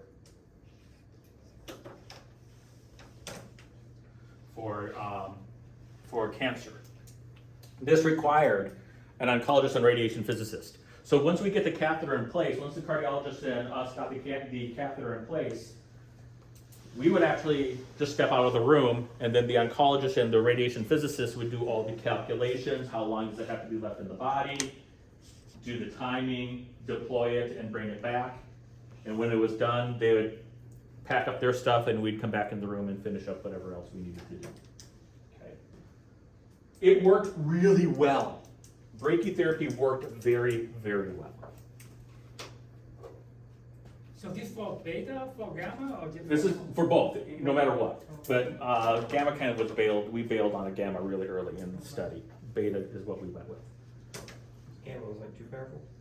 Too powerful, and you couldn't stay in the room. So if the patient started to code, Oh, yeah, that's right. the oncologist had to go in there first and secure the gamma and seal the gamma before we could go in and respond. So with beta radiation, if the patient started to code, the oncologist could pull back the seeds, and we could still at the same time go in there and start doing the resuscitation that we needed without having to worry about overexposing ourselves. Okay. So this worked really well. But there was a problem with this. First of all, very expensive. Very, very expensive. Second of all, you already had to have the stent fail before you did this.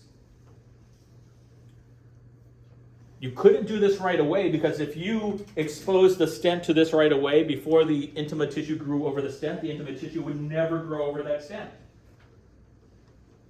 So this could only be used when patients returned. And when patients returned, oftentimes is with them having a myocardial infarction or a STEMI or severe stable angina. So they've already had problems. So while brachytherapy was an option, we started to ask ourselves, can we be proactive? can we do something so that we don't have to use brachytherapy? So radiation therapy is one way we treat cancers. What's the other way? Chemotherapy. Chemotherapy. And so we created this thing called the drug-eluting stents, or DES. And a drug-eluting stent is a metal stent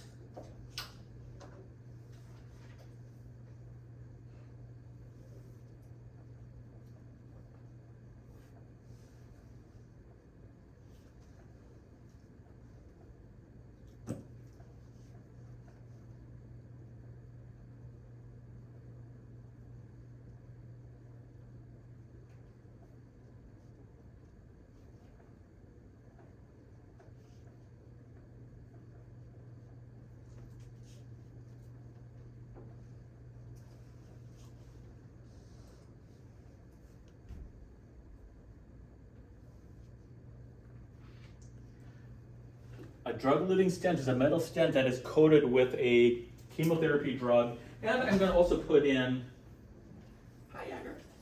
I'm also going to put in that there is something called a polymer coating over that drug. And a polymer coating is just a protective coating that keeps the drug on the stent. And so what happens is we put the stent into your artery, and over the next few months, what happens is your body starts to break down that polymer, and this chemotherapy drug goes into the intimal tissue. And what does it prevent the intimal tissue from doing? Growing. From getting out of control. It stunts or stops the intimal tissue from developing. The tissue absorbs it over periods of months so that the intima can grow, but it can't grow out of hand.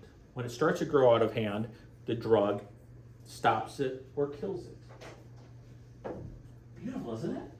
Does it cause problems with people that don't have the problem with the overgrowth? No. Is it- But well, it causes a new problem. Because remember, whenever we fix a problem, we create a new one. So it does create a new problem, but let's talk about this here for a second. So we coat this stent, this metal stent, with this drug and a polymer over it. And really they just spray down, there's these robots that spray down the stent and then they dip them in a polymer that seals it. And the polymer breaks down over time. And as it breaks down, it exposes the drug that's on the stent. And then the tissue absorbs that drug and dies or stops growing.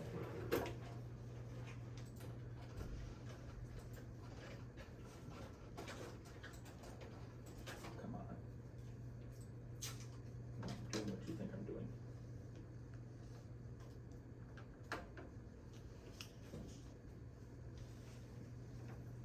Right here. Okay.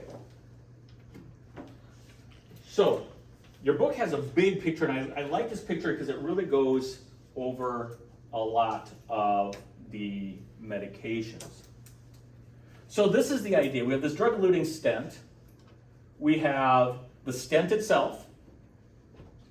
We have the polymer that covers the stent, that keeps the drug on the stent, and then we have the drug itself.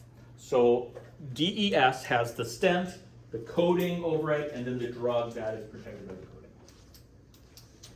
Do we need to know all those drugs?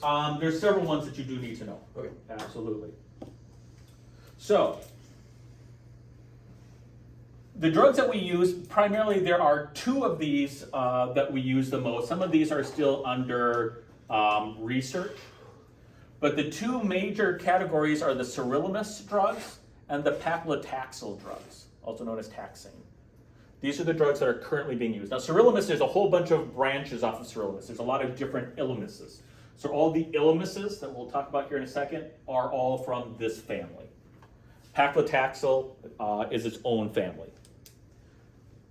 Something I want you to know about sirolimus is we discovered it completely by accident. Paclitaxel we've been using in oncology for a while, but paclitaxel is what we call cytotoxic. What does cytotoxic mean? Toxic. Toxic to the cell. Cyto means cell, toxic means deadly. Paclitaxel will kill the cell once it starts to grow too rapidly. Sirolimus is a cytostatic drug. So what does cytostatic mean? Cell not moving. Does not divide. Yeah, it slows down the cell division. So when we talk about paclitaxel, that's cytotoxic, which means if as the cell starts to grow, this drug will kill it. The sirolimus drugs are cytostatic.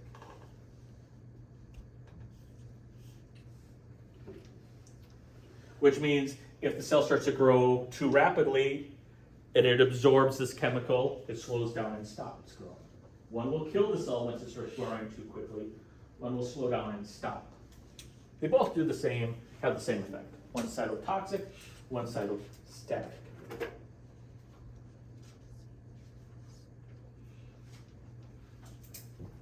Is taxane, is that also cytotoxic? Paclitaxel, yeah. So paclitaxel like trade name taxane? Yeah. Okay. Paclitaxel is the trade name. Owned by Boston Scientific. Okay. So these are the drugs that are currently being used. And these are the stents that are currently being used. There's a couple new ones on that aren't on here, but these are the most common. And you'll notice that they're either paclitaxel, the taxis and the taxix elements. These are all, this is the stent that it's on. This is the drug. This is the name of the bare metal stent. Or they're an Olimus drug. And there's Zodorilomus, Everolimus, Sirolimus, Biolimus. Okay, so all of those are the Sirolimus family. So it's either a paclitaxel family or a Sirolimus family. All the drugs that are being used for bare metal stents. Nothing else has really been approved. So bare metal stents are still drug-eluting? No, bare metal stents, that's the bare metal stent that it's coated on. So what they do is they take a bare metal stent that they've been using for years, and what do they do to it? Just coated with They the- coat it, and then it becomes a drug-eluting stent. Okay. Okay. So all drug-eluting stents utilize an Ilimis or a paclitaxel, and these are the polymers. You don't need, don't memorize the polymers. Those change. Those are the special coatings that each company comes up with and sprays it on. It slowly breaks down over several months. So here's the beautiful thing. We start using bare metal stents.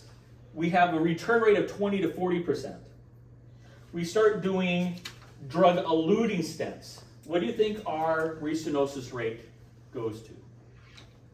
10%, 5%? 5 to 10%. That's not half, right? This is actually equivalent to surgery now. Remember, vein graft surgery, 7% every year. 5 to 10% restenosis rate in 6 to 12 months. It's equal to surgery now.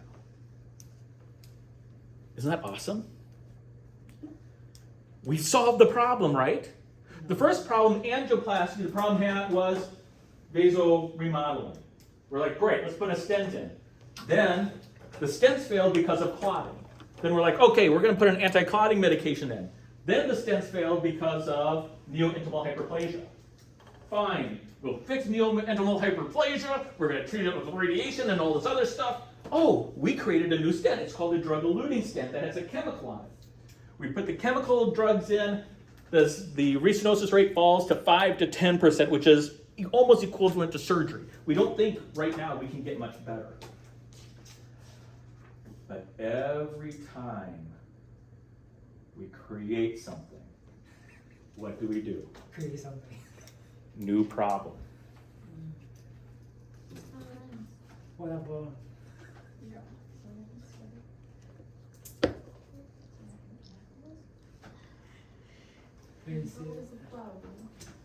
We create a problem with late thrombosis. What is the definition of late thrombosis? Light, something. Thrombosis, it's a- 30, between mid to late thrombosis is 30 days to a year later. These patients are coming back with blood clots forming spontaneously inside the drug-eluting stent. Just by the stent? Yep, just in the stent. So you say what, a year later? Between 6 months and a year later, Okay. late thrombosis, 6 months to a year later, these patients were coming back And forming inside the drug-eluting stent. inside the drug-eluting stent with late thrombosis. We didn't have this problem with bare metal stents. Sure, we had neo-intimal hyperplasia, well that's, but we had early thrombosis. But once we put them on the anticoagulants, it went away. But now we have late thrombosis. Can anyone figure out why we have late thrombosis now?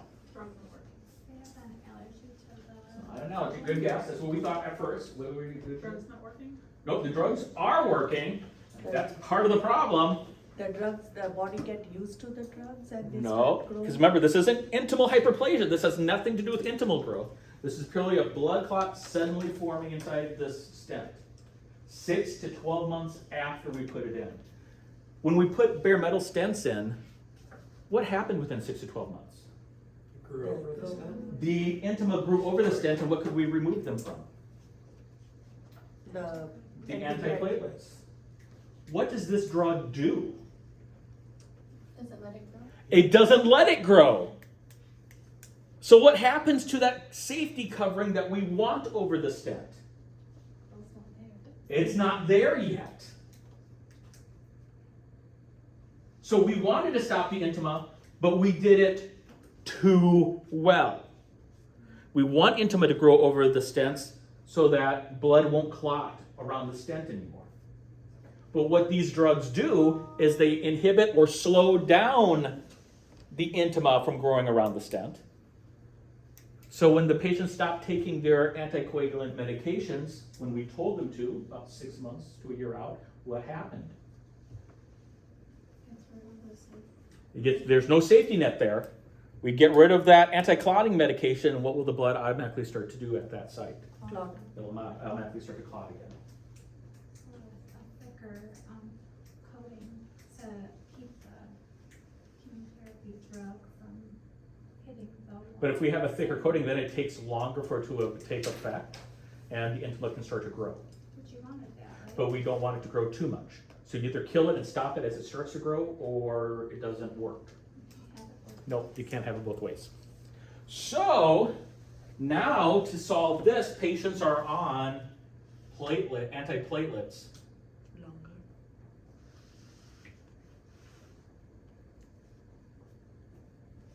Antiplatelet therapy for up to 3 years, depends on the doctor. Some doctors will do it 1 year, some doctors will do it 2 years, some doctors will do it 3 years, some doctors will just say, I'm not gonna take you off of it. Because I don't know how long it's gonna take for the intima to grow around your stent. So you're on antiplatelets, and I shouldn't say just 3 years, anywhere from 1 to 3 years. Because every time we find a fix, we have a new problem. So how long a drug in the stent lasts for? Like, you know, when you put the chemotherapy drug? We don't know. It depends. What we do know is it's a genetic variable. So every patient, the polymer and the drug on the stent Yeah. is absorbed at different rates based upon the patient. Which is why we can't just say take everybody off at a year. There's no way for me to know when it's covered or not. So as a protective mechanism, we keep you on it at least a year. And most doctors will keep you on it longer than that. It used to be at 6 months, we would pop you off the antiplatelet. Can't anymore. It has to be at least a year, if not longer, if you're on antiplatelet. So you say in order to work, you have like stent, common drug with antiplatelets to not to work, right? You have to take antiplatelet and a stent. Well, the stent's in there, and you have to take the antiplatelet drug for that period of time. Oh, okay, not to work. Yep. In order for you not to clot. Oh, what you call it. So we solved the problem, we created a problem. We solved the problem, we created a new problem. We solved that problem, and now we created a new problem. And that's where we're at. Now, before we go, I'm gonna give you a little tease. The next question came up and said, what if the stent didn't stay? Now hear me out.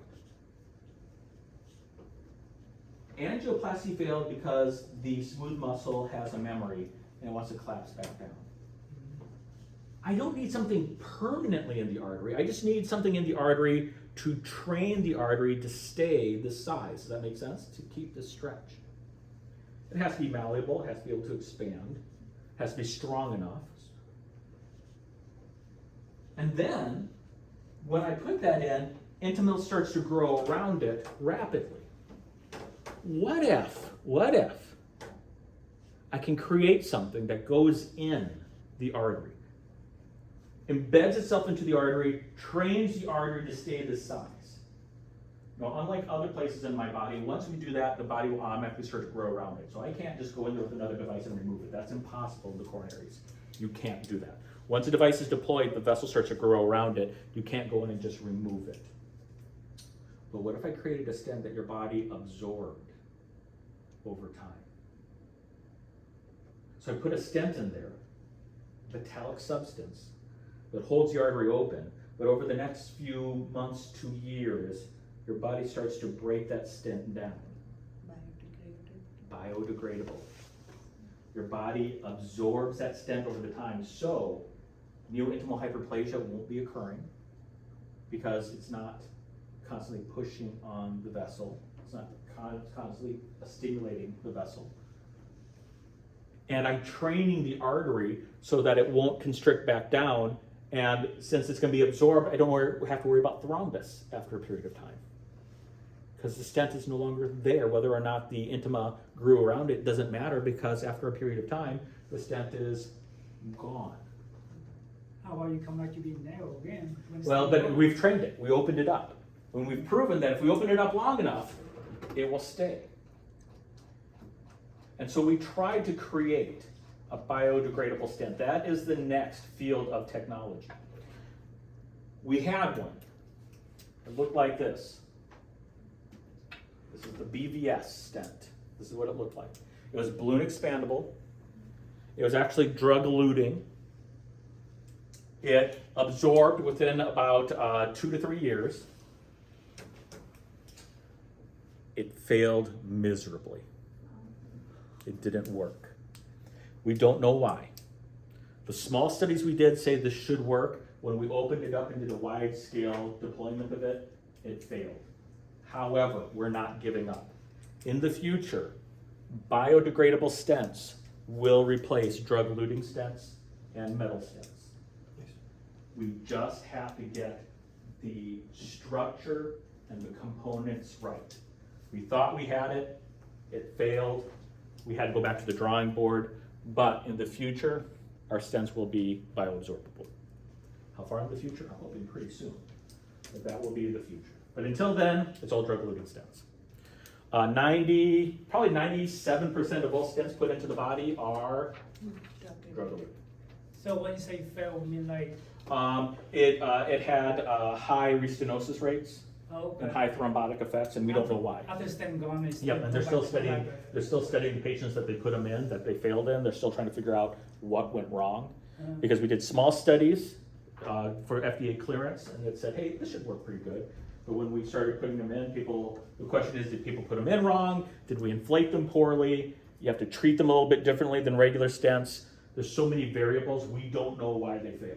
So the FDA said, take them off the market, review, and try it again. So we're trying to figure out, was it our training? Was it our preparation? If it doesn't dissolve evenly, you probably. Yep, it dissolved evenly is a problem. And it said late recoil, so like the stents were gradually going like this. Yeah, the stents were gradually reabsorbing, and the vessel wasn't, so it reabsorbed too quickly in some patients. Yeah. In some patients, it reabsorbed too slowly. So we still have a ways to go. Yeah. Okay, we still have a ways to go. But we're getting, so 42% still remained open on dual antiplatelet therapy for 5 years. So that means about 58% failed. And they're also having a way higher amount of target vessel MI. Yep. That's the So it was 58, that's the just an 48%. abject failure. Yeah, it's an abject failure. We don't know why, because our first study said it should work, and we're still doing research on it, but that's where everything's going to be going. Eventually, we'll be doing bioabsorbable stents again, and that'll be the wave of the future. So you go for 2 years, go in there, put another bio together. You know, we after it failed, we just went in with a regular stent and said, screw this, we're not risking it, and we're just gonna put a stent in. Okay, that is enough for today. We are gonna be downstairs where we will be doing 3 different rotations. I'll be downstairs, I'll give you a few moments before we start. We'll do 3 rotations.